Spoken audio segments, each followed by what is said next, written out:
safoo di seetaan li nga xam ne moom mooy votre site de référence de jox actualité en temps réel di Sénégal 7 tey nag ñu am mbégte ak contentement nar a seq waxtaan ki nga xam ne moom mooy docteur Cheikh Dieng wax docteur Cheikh Dieng également wax un candidat recalé également allié de la coalition Bassirou Diomaye Faye président 2024 nekkoon maire fële Pikine également président du parti président du parti fépp taxaw tawféex. C'est ça.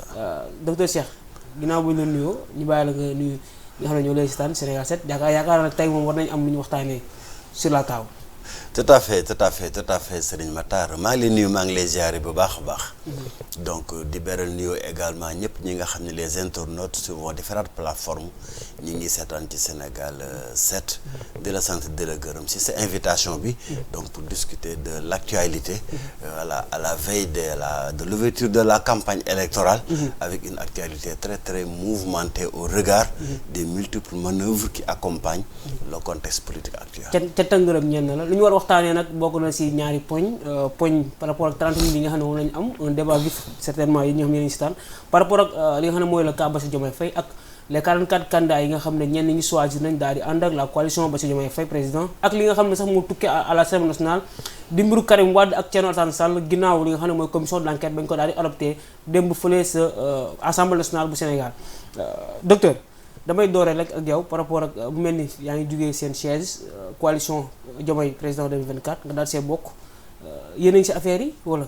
waaw ñu ngi ci affaire yi nous sommes en train de nous organiser donc pour organiser la campagne électorale organiser le temps d'antenne du candidat Diomaye donc pour ces 3 minutes yi mu war a def au niveau de la RTS. ñu ngi nekk également di xool département yi ñan ñoo installé seen comité électoral ñan ñoo ko installé gul comité électoral yi dañ ko war a démultiplier au niveau de toutes les communes et donc ci boobu liggéey organisation la ñu nekk parce que la coalition Diomaye président également chaque jour mu yokk waat il faut intégrer les nouveaux venus dugal leen ci commission yi loolu mooy liggéey yu tar yi nga xam ni donc ci la coalition Diomaye 2024 toll fi ñu toll. kon fan ngeen toll si par rapport ak temps d'antenne bi nga xam ne RTS da ngay octroyer les candidats est-ce que yéen a ngi waxtaan si lu ni mel pour trouver des solutions. dañuy commencer par ñaawlu fortement président Macky Sall décidé maintenir Diomaye en prison en violation du code électoral président Macky Sall moom dara bettuñu ci moom ci respecter loi wante loi électorale bu nee ni candidat yëpp dañoo war a fexe ba ñu mettre leen au même pied d'égalité tey li doon dëgg li doon yoon mooy président Macky Sall libéré Diomaye donc pour mu dem def campagne électorale mën a wax ak sénégalais yi mën a présenter programme am sénégalais yi et loolu disposition code électoral la par rapport à ça suñuy avocat saisir nañ la cour d'appel moom moo compétent par rapport à ça et président Macky Sall dafa nekkul nitu kàddu parce que semaine passée bi muy recevoir le collectif des candidats spoliés. yow bokkoo si woon. non bokkuma ci woon non bokkuma ci woon parce que loolu vraiment affaire du caaxaan la bi muy recevoir le collectif des candidats spoliés dafa leen ni woon ni bu Diomaye dugal liberté provisoire fekkoon na justement la veille l'avocat Diomaye comme ils le font régulièrement dugal demande de liberté provisoire mu jox instruction donc à la justice pour ñu rejeter ko parce que aussi et loolu peut-être on y reviendra tout à l'heure avec le cas du conseil constitutionnel suñu justice nag dafa jot ñu nunguwaat li ñu moom parce que un juge il n'est tenu que par la loi ñu xool li nga xam ni loolu la loi wax juge yu tënku ci buñ ko defoon tey toroxal gi nga xam ne Macky Sall mi ngi leen koy toroxal du leen ci fekk. kon nga jàpp ne Macky Sall day toroxal opposition bi.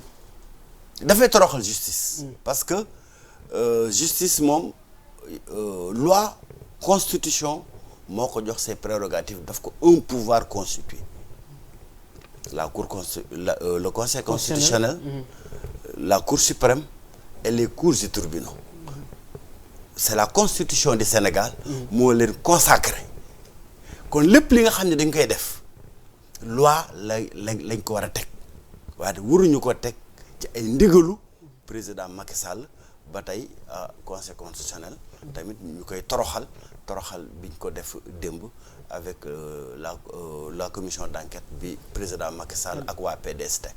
maa dinañ ci gën a leeral parce que yow pour rappeler nekkoon nga également parti démocratique sénégalais waaye dañuy desandi par rapport ak mbiru kaaw Bassirou Diomaye Faye ginnaaw coalition bi nga xam ne yow bokk nga si ñi nga xam ne rejoindre nañ la philosophie des patriotes par rapport ak seen engagement bi nga xam ne ñoom ñi ngi ne moom lañ am si réew mi mais par rapport ak la charte d'adhésion lan lañ mën a jàpp yéen candidats yi nga xam ne yéen a ñëw allié ak Diomaye Faye yan conditions ngeen duggee foofu noonu ak lan lañ leen tegal. alors balaa may dugg di jàppale la coalition Diomaye président dama recevoir une forte délégation de Pastef. ñu ñëw déjà recueillir ñaan ñu pour ñu jàppale leen ça c'était une condition parce que nag bu ñu ñëwul woon. du ma jóg di dama leen a bëgg a jàppale parce que nag sunu parti am na ay charte yu muy doxee. mais mu tombeek ñun amoon une démarche inclusive am une commission boo xam ni bi ñu téye ñu sunu candidature parce que nag notre premier choix. c'était la candidature de docteur Cheikh Dieng. mais bi ñu téye donc ñun il faut que ñu continuer sunu combat parce que c'était d'abord un combat pour le peuple sénégalais. du woon combat pour Cheikh Dieng. kon nan lañ koy defee une commission réunir saytu candidat yi nga xam ne yëpp potentiellement mën nañoo ànd ak ñoom. xool seen point fort seeni point faible seeni programme seeni leadership classé leen candidature Diomaye nekk ci kaw. kon dafa mel ni waxtu bu tase ak gestu la kon bi ñu ñëwee tamit ñu waxtaan ci nan la ñuy refonder le programme de Pastef ak le programme de Fépp Tawfekh parce que ñun dañoo amoon vision nag. am projet de société boo xam ne dañ ko bëggoon a proposer Sénégalais yi. bu sunu candidature jàlloon.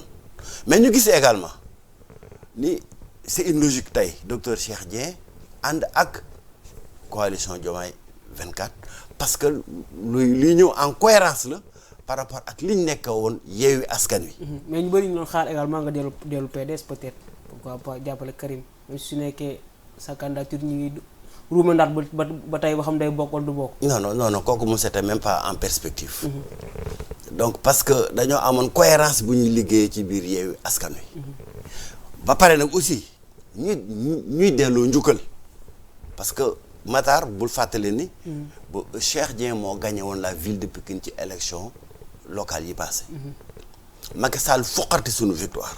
à ce moment-là Ousmane Sonko a été le premier leader bu ñëw taxaw à nos côtés.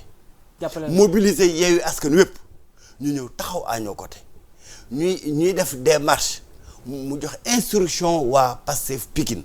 nañ ñëw jàppale Cheikh Dieng kon loolu également xam nga nag gor dafay mën a fàttaliku démb loolu lépp c'est des raisons objectives yi tax quand le choix c'est posé ñun ànduñu woon Diomaye bi ñu def communiqué de dañ ni dañuy ànd candidat wu Ousmane Sonko. Ousmane Sonko comme tànn et il s'est révélé par la suite que Ousmane Sonko dafa tànn Diomaye Faye parce que nous pensons que li ñu am comme relation politique Ousmane Sonko lañ ko amaloon et au demeurant Fépp Tawfekh bi muy adhéré à la coalition Yewwi parce que il faut que benn candidat il faut que benn parti sponsorisé la Ousmane Sonko moo ma sponsorisé pour mu dugg dans la coalition Yewwi et toutes ces raisons-là objectives font que aujourd'hui avec ñu bokk fu lu ñu bëgg ci Sénégal les questions de souveraineté les questions de justice sociale les questions de yan levier la ñuy yëkkati pour un développement inclusif ñu war koo baser sur le secteur primaire la pêche l'aquaculture la pisciculture l'agriculture l'élevage le développement de l'artisanat yooyu nekk ay secteurs yoo xam ni c'est des secteurs prioritaires pour Fépp Tawfekh mais ñu gis ko également sur les orientations stratégiques de Pastef et donc tout cela l'un dans l'autre fait que nous pensons que le projet tel que waa Pastef di ko wax soriwut ak suñu projet c'est vrai am na ñun sur certains domaines où nous allons beaucoup plus loin que Pastef notamment sur la question de la citoyenneté notamment sur la question de la justice sociale la ñu war a investir en masse pour rattraper les retards yi ñu am dans excusez-moi dans le monde rural loolu donc nous aurons des ateliers yoo xam ne dinañ renforcer le programme PASTEF avec notre vision propre pour que ñu mën a unifier la vision de tous les membres de la coalition parce que nag aussi loolu mooy coalition. mais jàpp ngeen ku nekk da ngay indi dara. ku nekk indi dara mais jàpp ngeen ne yéen avec la diversité bu ñu gis Mary Teuw fële docteur Cheikh Dieng de l'autre côté Mimi Touré madame Sodo kii récemment mu ñëw daal di adhéré est-ce que jàpp nga ne mun ngeen gagner li nga xam ne mooy premier tour parce que ñu ngi koy dégg également ngeen koy wax. alors c'est une option stratégique politique. communication rek la. déedéet option stratégique politique la. parce que dañoo gis ni Macky Sall dafa diversifier ses forces pour aller vers le deuxième tour justement. maanaam parce que dafa dem ba jàpp ni parce que Macky Sall aussi c'est un ingénieur. Il réfléchit comme un ingénieur. def na plusieurs sondages gis ni en aucune manière mënta jàll au premier tour. donc dès le départ il s'est mis dans une perspective de second tour. Je vais dire une chose sur les 20 candidats au moins les 12 sont des candidats du président Macky Sall. 12 kan ak kan. déedéet. est-ce que mën nga ñëw limal 5 yoo xam ne candidat état bi la parce que ñi. déedéet du ma tudd tur. parce que nag quand même maa mag loolu. mais les 12 et loolu bu yàlla defoon deuxième tour am di nga ko gis. mi 1 2 ñu gis engouement adhésion populaire bi am ci. le besoin d'alternance te Sénégalais yi dañoo sonn ci Macky Sall ak ñi ànd ak Macky Sall dañ cee sonn dañ cee tay dañ cee damm parce que c'est un régime qui sur le plan économique sur le plan social. gis nañ fi terre ak sur le plan boo bëggee dinañ ci ñëw ci analyse u bilan au président Macky Sall mais globalement Macky Sall a échoué sur les 12 ans de gouvernance Macky Sall l'usure du pouvoir rattrapé ko il a été un pouvoir très très violent envers son peuple violent envers sa jeunesse on parle de 2000 morts dans l'océan jeunes yoo xam ni dañoo ñàkk seen bakkan dañoo dem ba amatuñu benn espoir ci seen réew moo tax ñuy tayli seen bakkan ci géej gi gis monde rural ni mu leen toroxale te étudiants yi ni ñu leen toroxale mu déstructurer le système de santé tey faju c'est impossible au Sénégal boo nekkul dans une classe privilégiée tout ça fait que Sénégal yi dañoo sonn ils veulent un changement ils veulent que Macky Sall ak ñi mu àndal abal ñu et à partir de ce moment on s'est dit mais nous avons une très forte coalition nous avons l'adhésion populaire nit ñi sonn nañ ci Macky Sall kon ñun au contraire de Macky Sall dañuy viser pour gagner au premier tour. 75% ngeen wax. 75% la ñu wax c'est l'objectif. ñu dégg Khalifa Sall mu ne un deuxième tour et kenn mënu ko ñàkk a wax ne deuxième tour mënu ñàkk a. non je pense que élection yi il faut pas se tromper. Ce sera un référendum pour ou contre Macky Sall te tey damay ñaan Sénégalais képp kuy dem di voter ji. nga voter pour que ñu abréger le régime de Macky Sall le plus tôt possible muy le 25 février à midi 12 heures ñu tàqali ko ak Macky Sall et loolu nag Sénégal ñu ci war a jël conscience que ni prolonger sax le scrutin au-delà du 25 février pour naan dañuy def deuxième tour loolu may Macky Sall prof ndol la bu mën a dajalee ces 12 candidats yi ma wax pour mën a espérer renverser la tendance parce qu'on le connaît ci ni mu mënee ci ay manipulation léegi nag loolu lu koy faj mooy Sénégal yëpp def élection yi référendum ku ànd ak Macky Sall nga voteel Amadou Ba ku àndut ak Macky Sall nga voteel Diomaye président à midi ñu tàqali ko ak président Macky Sall mu débarrasser palais bi ñu teg beneen gouvernance ci Sénégal incha allah. jërëjëf merci beaucoup docteur ñu desee également ba léegi le cas Bassirou Diomaye Faye balaa ñuy ñëw si commission d'enquête bi ok ñi ngi wax ne 30 minutes lañ am 30 minutes yi nga xam ne nañ si jëlee xam-xam ñuy déglu également si diaspora bi ñu ngi leen nuyu di leen bàyyi xel le cas Diomaye Faye en prison ñu gis ne l'Union européenne moom soit la commission ñi xam ne ñoo war a ñëw si bureau yi moom tamit am na ñu mu déployé waaye tamit mu ngi espérer daal di gis Diomaye Faye parce que en matière de géopolitique tamit amul lu muy nduru wala leen intérêt boo xam ne bëgg nañ ko ñu ngi koy sóoraale ëllëg fii Sénégal. Tout à fait l'Union européenne est dans une situation très très compliquée avec tey une nouvelle conscience de la jeunesse africaine bi taxaw pour le recouvrement pour la reconquête de nos souverainetés hypothéquées. Nous avons vu récemment li xew donc dans la sous-région au Mali au Niger au Burkina Faso et un peu en Guinée où il y a une remise en cause de l'ordre néocolonial bi nga xam ni donc ci la France tegee loxoom ci sunu économie à travers donc le contrôle de notre système politique. Donc objectivement Union européenne dafa am intérêt pour que le Sénégal donc nekk dans un état de stabilité.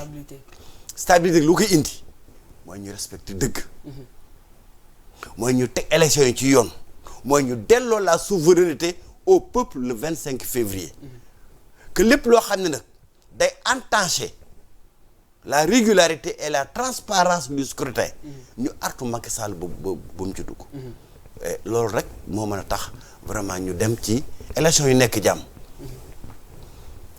sunu option foofu fépp taw feex ak Pastef ñoo fa bokk on n'est pas là pour dire que voilà on va jeter la France aux gémonies. France dégage.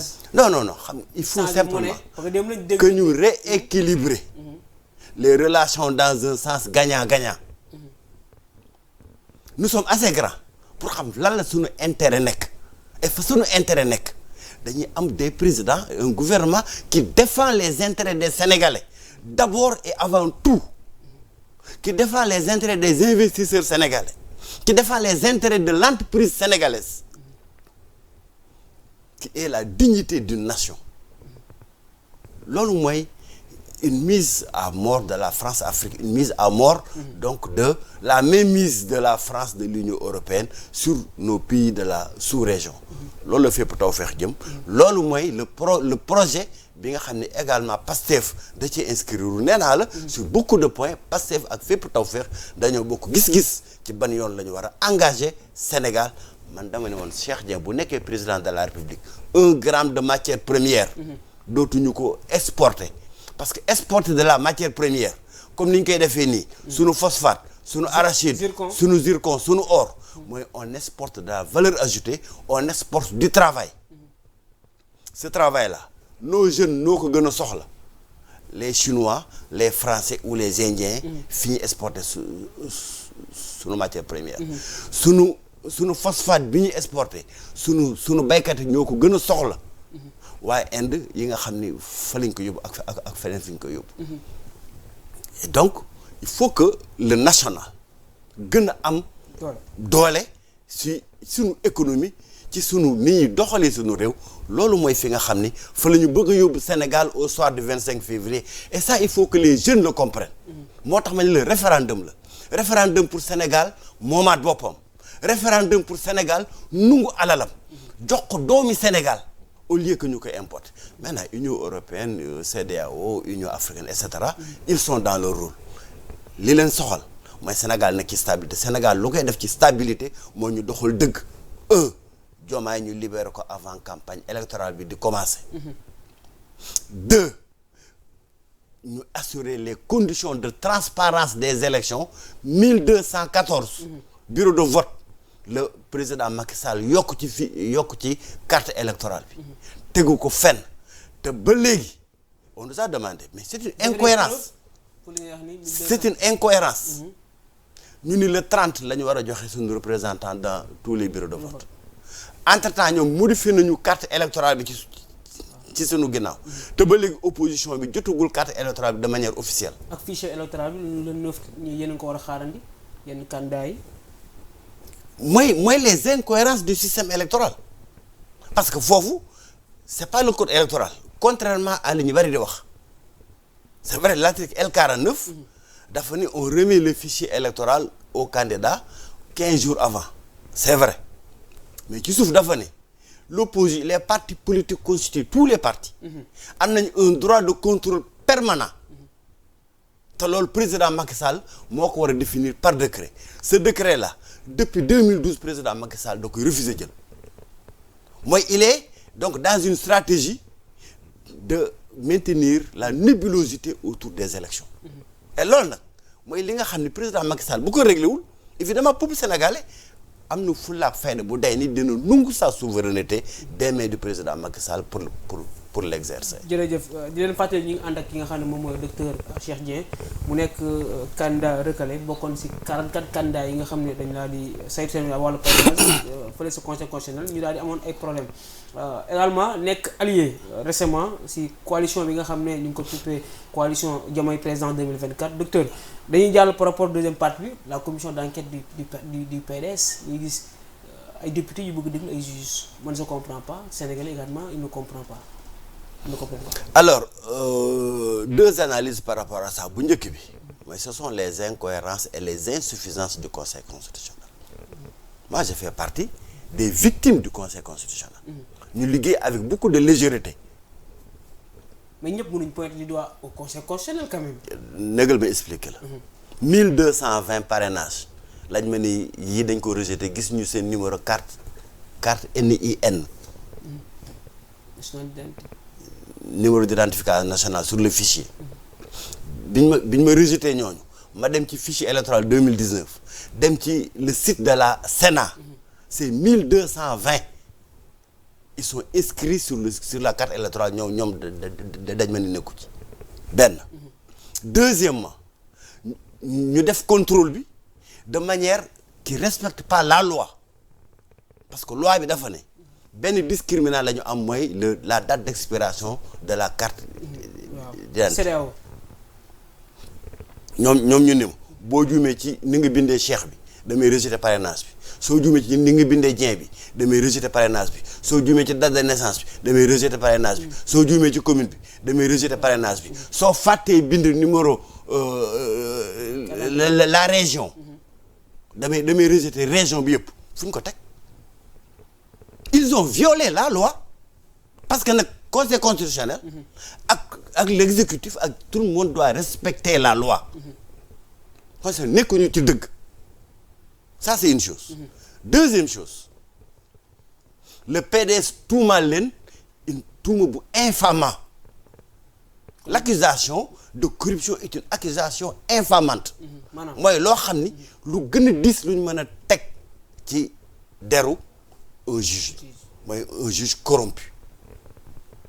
Est-ce que mën nañu ko jàppee le PDS a pris ses responsabilités pour accuser normalement deux juges Cheikh Ndiaye Cheikh Tidiane Coulibaly dafa yii ñaari juges dañ leen a ger mais loolu c'est une accusation infamante may fàttali la balaa may ñëw foofu Diomaye Faye dafa naqarlu jeunes yi ñi doon arrêté en masse naqarlu fonctionnement justice àggul ci accusation infamante boo xam ni moom la PDS def ñu teg ko ci kaso bi depuis le mois d'avril 18 avril 2023 ba léegi PDS def lu pire mooy accuser nommément ñaari juge ni yi juge dañ leen a corrompre mu am un des juges Cheikh Ndiaye mu porte plainte devant le procureur à partir de ce moment la plainte war naa leeral quatre mbir benn est-ce que accusation yooyu de corruption dëgg la wala du dëgg est-ce qu'il y a eu ou non corruption. mais fan lañ ko war a àttee Assemblée nationale. déedéet déglu leen wala. ci laay ñëw. Deuxièmement qui a été corrompu est-ce que cette corruption là ils ont dit deux juges mais est-ce que cette corruption là a touché les autres juges ba ça a influé sur la décision parce que 7 juges boo corrompre ñaar yi rek mooy 5 yi ñooy majorité kon bu dee corruption bi am na influence ci décision yi nga xam ne moom conseil jël mooy ni juge yi dañoo séddoo xaalis bi xaalis parce que eux-mêmes ils ont parlé de 3 milliards waa PDS ñoo ko wax. jël 3 milliards jox ko juge yi. loolu mooy accusation PDS. Troisièmement est-ce que corruption boobu nag kan moo ko def. L'auteur qui est le corrupteur. Voilà les 4 questions fondamentales. Est-ce qu'il y a eu corruption? Est-ce qu'il n'y a pas eu de corruption? Est-ce que ces corruptions-là ont eu un impact sur les décisions du juge? Qui a corrompu? Yooyu tribunal moo ko mën a régler. D'autant plus que un des juges dafa porter plainte. Dès lors que le juge a porté plainte lan moo tax procureur ubbi l'information judiciaire. Le pourquoi loolu ñëpp di laajte. mais le procureur je le rappelle dafa nekk sous la hiérarchie du ministre de la justice qui est sous la hiérarchie du président de la République. Donc mun nañu cette commission-là elle n'a aucune pertinence. Dès lors que le juge a été saisi, dès lors que le procureur a été saisi d'une plainte d'une des parties. Parce que une commission parlementaire ne juge pas. kon docteur li nga wax si mën a jàpp que mooy le président de la République loxoom mu ngi ci. Le président de la République moom mooy manipuler l'institution parlementaire, c'est ça. Mais pourquoi Karim mu jàppale Karim également? Mais parce que le président Macky Sall dafa am un intérêt objectif sur le report des élections. On peut en reparler après. Fitiol, Karim est un pion que le président Macky Sall manipule pour ses propres intérêts. C'est vrai, leur intérêt dañoo converger. Mais tey par exemple Macky Sall day utiliser Karim pour son propre objectif. Et c'est ça qui est la vérité politique qu'il y a dans cette manipulation qu'il y a eu bi nga xam ni am na démb au Parlement. Il faut que les Sénégalais sachent que dès lors que le juge dafa porter plainte su président Macky Sall bëggoon lu leer day wax son procureur na transmettre au juge la plainte mu ubbi une information judiciaire. yóbbu ko tribunal. bu ñu ubbi information judiciaire heure bu ñu ko ubbee rek commission bi day arrêter ses travaux. Ça c'est l'article 48 donc du règlement intérieur de l'Assemblée nationale qui est une loi. Donc tant que léegi plainte procureur mi ngi koy bloqué il le fait sous les ordres de qui? Sous les ordres de sa hiérarchie. Le président. Que ça signifie que démb bu ñu ubbiwoon information judiciaire travaux assemblée dañ koy arrêté heure bi nga xamee ni le juge ubbi na information judiciaire. En plus Assemblée nationale du juge preuve yooyu yóbbu Assemblée nationale yóbbu ko ci juge bi moo gën a yellu. moo gën a gaaw sax. moo gën a gaaw parce que Assemblée nationale bu defoon ses travaux ba pare day jël dossier bépp jébbal ko justice kon quelle est la pertinence ñu ubbi une commission d'enquête parlementaire dès lors que am na une plainte d'une des parties qui a été déposée devant le procureur mooy les manipulations de l'Assemblée nationale bi nga xam ne tey président Macky Sall mi ngi koy def dans l'unique objectif mu reporter élection yi waaye élection du ko reporter tey du ko reporter ëllëg les élections auront lieu le 25 février inchallah parce que peuple sénégalais tey moo sonn moo damm moo tay moo bëgg le 25 février ñu débarrasser wu du président Macky Sall moo tax may rappeler au peuple sénégalais le 25 février nañ dem ci référendum ku ànd ak Macky Sall votel Macky Sall ku bëgg Macky Sall jóge fi nga votel Diomaye Faye ñu gagné premier tour le 25 février à midi président Macky Sall abal ñu inchallah yow sanction ngay junj mais également dañaa déglu Karim Meïssa Wade ba mbir yi jeexee bañ adopté commission d'enquête parlementaire bi Assemblée nationale mu bind ci sa page Twitter nekk X jamono ji mu ne mon prochain combat est le report des élections ñu nemmee ko également ci biir hémicycle bi waa Benno Bokk Yaakaar bokk ci commission bi nga xam ne war nañ saytu boobee commission d'enquête bi nga xam ne xaatim nañ ko am 120 députés yi nga xam ne ñoom nee nañ ils sont pour mbir yi xaw a jaxasoo ci wàllu politique ñu gis Thierno Alassane Sall également ñu daal di koy attaqué donc lan lay nduru ci wàllu politique au-delà de alors Karim Wade amoon na juróomi at pour débarrasser wu ci nationalité française bi bu dee bëgg naa nekk candidat en 2024 déjà en 2019 dafa defoon parjure parce que muy man muy tous les candidats dañoo bind signé ni benn nationalité dañu am exclusive mi nationalité sénégalaise. loolu la waxoon. Or les faits ont montré le 16 janvier la Karim Wade ñàkk sa nationalité française. kon au moment où il déposait sa deuxième déclaration sur l'honneur. amul woon nekkul woon de nationalité exclusivement sénégalaise ni en 2019 ni en 2024. kon tey bu ko lii dabee vraiment c'est sa faute. Parce que nag quand on veut être président de la République da ngay jël toutes les dispositions à temps. yenn ay caaxaan la. Il faut que les gens aussi ñu mën a am fulla ak fayda di wax dëgg yenn ay caaxaan la.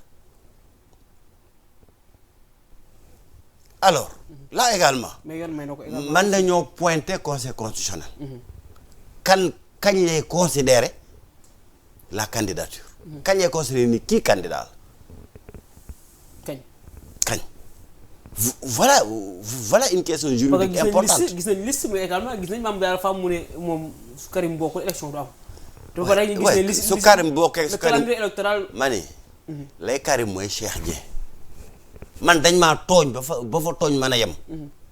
parce que dama indi samay parrainage conséquence rejeté ko sur une base totalement fausse waxul dëgg 5336 parrainages. yoo xam ni tey je peux prouver que ni ils sont sur le fichier électoral. la ma conséquence rejeté su ko acceptoon damay nekk candidat tey. mais est-ce que man à cause de mon intérêt personnel. bëgg naa nekk candidat rek. dama naa su ma nekkul candidat élection du fi am mais non. donc il n'est pas je te rappelle que 2022. Cheikh Dieng dafa gagné ville de Pikine président Macky Sall foqati ko est-ce que dama ne su ma nekkul maire de Pikine day tàkk. pourtant mes jeunes étaient prêts ñu boyal Pikine pendant x time ba keroog ñu ñuy rétablir dans notre droit. dama xam ne lii du responsabilité. c'est des choses qui arrivent en politique nga am dëgg sa dëgg ñu foxorte ko nga muñ ànd ak yàlla dem xeexiwaat tey looloo fi des muy Cheikh Dieng muy Karim Wade muy keneen ak keneen. li fi des mooy du intérêt personnel u benn nit moo tax ñu ni on doit priver le peuple sénégalais de son droit d'aller voter parce que nag le peuple est au-dessus de Cheikh Dieng le peuple est au-dessus de Karim Wade le peuple est au-dessus de tous les autres candidats spoliés.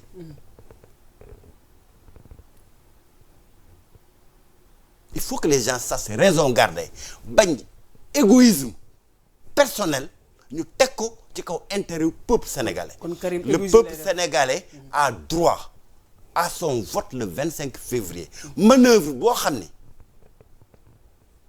dafa taxaw pour ôter ce droit-là au peuple sénégalais c'est une manœuvre politicienne qu'il faut condamner. Et moi, je condamne toutes les manœuvres qui visent à un report de l'élection le 25 février. Et Thierno Alassane Sall dans tout ça parce que pour fàttali moom moo dugal réclamation yi peut-être du ñu wax ne il était pas au courant que mun nañ dem sax ba recours bi am enquête parlementaire bu nit ñi di wax report élection est-ce que moom également jarul ñu. C'est encore une légèreté du Conseil constitutionnel. Thierno Alassane Sall. Mais tu sais. La question de la candidature, de la double nationalité de Karim Wade, c'est pas une question nouvelle. Combien de fois la ko fi maître Moussa Diop évoqué? Donc dès lors que la question mi ngi nekk sur la place publique, Conseil constitutionnel moo waroon def toutes les diligences nécessaires pour xam ne kii ñuy tuumaal am na double nationalité wala ou pas. Est-ce que am na ko wala amu ko? C'est très simple, c'est une requête au ministre de l'Intérieur français. Ministre des Français am na le fichier de tous les Français. gis nañ le premier ministre actuel en France mu def signé benn décret di seetal Karim Wade. Tout à fait mais ça signifie que bu ko Conseil constitutionnel laajoon heure ba Karim Wade déposé déclaration sur l'honneur duñ fa àgg ñi ngi koy waxal Amadou Ba parce que moo waroon am. mat gu day ni ñi ngi lam-laamee Amadou Ba am na double nationalité mu bind pays ba ñu ne am na double nationalité muy France. Donc est-ce que Amadou Ba fait partie de vos nationaux ou pas. loolu laay wax le manque de rigueur du Conseil constitutionnel wërta xaar ba délation am warut a xam ba un des candidats di tuumal keneen pour mu doog a def liggéey bi mu war a def. Le conseil constitutionnel a manqué de rigueur, le conseil constitutionnel n'a pas été à la hauteur de la mission que le peuple sénégalais lui a confiée. merci beaucoup docteur xam naa lay dina nekk rek li nga xam ne moom mooy dernier laaj bi parce que ñu ngi toll ci 33 minutes jamono ji ñuy wax ak yow dernier laaj bi rek mooy par rapport ak campagne bi ci tënk ak programme bi ngeen am yéen ñu bokk ci coalition Bassirou Diomaye Faye nan ngeen nar a dérouler li nga xam ne mooy la campagne électorale ak yenn discours ngeen nar a daal di éveiller la conscience des ñi nga xam ne ñu leen topp seeni partisans. Alors à Pikine. Yeah. Donc le discours sur le plan global il sera simple mooy li ma wax nii rek. pas un discours politicien. tey Sénégal ñoo sonn ci président Macky Sall. 1400 milliards de dettes la ñu fi bàyyil fii ba sa sët dañ koy fay. 1400 milliards. 14 000 milliards lañ fi bàyyil. 14 000 milliards. lañ fi bàyyil comme dette yoo xam ne yow ba sa sët dañ koy fay. président Macky Sall dafa déstructurer économie. tey entreprise yëpp ngi tëj. président Macky Sall dafa toroxal béykat yi sàmmkat yi tey amatuñu agriculture au Sénégal la famine pointe du nez dans les villages. président Macky Sall dafa toroxal ndaw ñi loolu la ñuy wax peuple sénégalais ni koo xam ne da ngaa bëgg a continuer ci kooku toroxtànge na nga voter Macky Sall wala keneen koo xam ne boobu toroxtànge da nga cee bëgg a génn Sénégal. bëgg Sénégal moomaat boppam Sénégal moom ses ressources bëgg Sénégal pétrole ak gaz bi nga xam ne génn na fi mu nekk un intérêt pour les peuples sénégalais ñu mën ko redistribuer les dividendes aux populations ku bëgg ñu defaraat njàng mi ku bëgg boo feebaree faju loolu lépp nag bu ñu amoon tax ma détaillé la ko nan lañ koy defee su boobaa na nga voteel Diomaye président parce que loolu mooy le projet de transformation sociale bi nga xam ni cette coalition est porteuse. benn au niveau du département de Pikine sama xel dafaa gën a dal parce que nag rappelle-toi 2022 kese bi ñu génn Cheikh Diène dafa def 48 000 voix ci élection locale yi ànduma woon ak Yewwi. yow kese. j'étais dans la coalition Wallu. PDS. Yewwi amul woon candidat au niveau des élections de la ville kon tey Cheikh Dieng ak Yewwi la victoire dañ koy assurer dans le département de Pikine incha allah benn ñaar ma yokk ci Djiddah Thiaroye Kaw je me relève d'une victoire à Djiddah Thiaroye Kaw ci dernière élection législative yi parce que nag dama ko faa liggéey en tant que maire et à partir de ce moment je sais que Djiddah Thiaroye Kaw defal naa leen loo xam ni tey su ma taxawee Djiddah Thiaroye Kaw leen votel leen Diomaye ndax Cheikh Dieng Diomaye la àndal Djiddah Thiaroye Kaw dina votel Diomaye massivement et donc pour terminer nous prémettons inchallah la victoire dans la commune de Djiddah Thiaroye Kaw et dans le département de Pikine ci kàttanu yàlla. jërëjëf cant ak gërëm ñeen na la ñu bàyyi la nga tàggatoo waxtaan bi neex na gàtt na ñu bàyyi la docteur nga daal tàggatoo ñu lay si mais sant ñëpp gërëm ñëpp. vraiment encourager d'abord tout le parti Fépp Tawfekh di leen wax ni parti Fépp Tawfekh dafa taxaw. pour jàppale la coalition Diomaye président. di ñaan tous nos responsables. dans tous les départements dans toutes les communes du Sénégal et dans la diaspora mën nañoo dem vers les responsables de Pastef.